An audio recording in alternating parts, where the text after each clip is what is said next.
শরীয়তপুরের ফসলের মাঠে এখন শুধু ধান পাট নয়, পাখির চোখে তাকালে দেখা যায় সবুজে সবুজে ছেয়ে গেছে পেঁপের বাগান। এবার উৎপাদন ভালো হলেও দাম না পাওয়ায় লোকসানি হিসাব দিচ্ছেন চাষিরা। এই বছর একটু খরচটা বেশি হয়ে গেছে, তার কারণে এই বছর একটু বৃষ্টি কম হয়েছে, সার বেশি প্রয়োগ করতে হয়েছে। ফলন ভালো হয়েছে, দাম কম। এবার মোটামুটি যারাই করছে সবই লোকসান। পেঁপে চাষ করছি, যেই খরচ হয়েছে এই খরচ হতে এখানে আমাদের দায়। শরীয়তপুরের পেঁপে যাচ্ছে ঢাকা সহ দেশের বিভিন্ন জেলায়। বিপণন কাঠামোর দুর্বলতার কারণে ভোগান্তি পোহাতে হচ্ছে বলে জানান চাষিরা।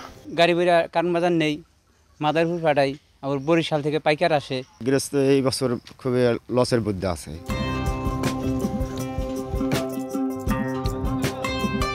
পেঁপের উৎপাদন খরচ কমাতে সব ধরনের সহায়তার আশ্বাস স্থানীয় কৃষি বিভাগের।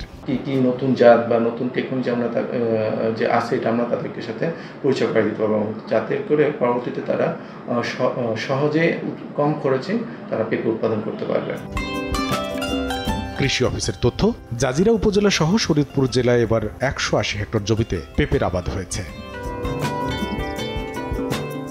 সময় সংবাদ, শরীয়তপুর।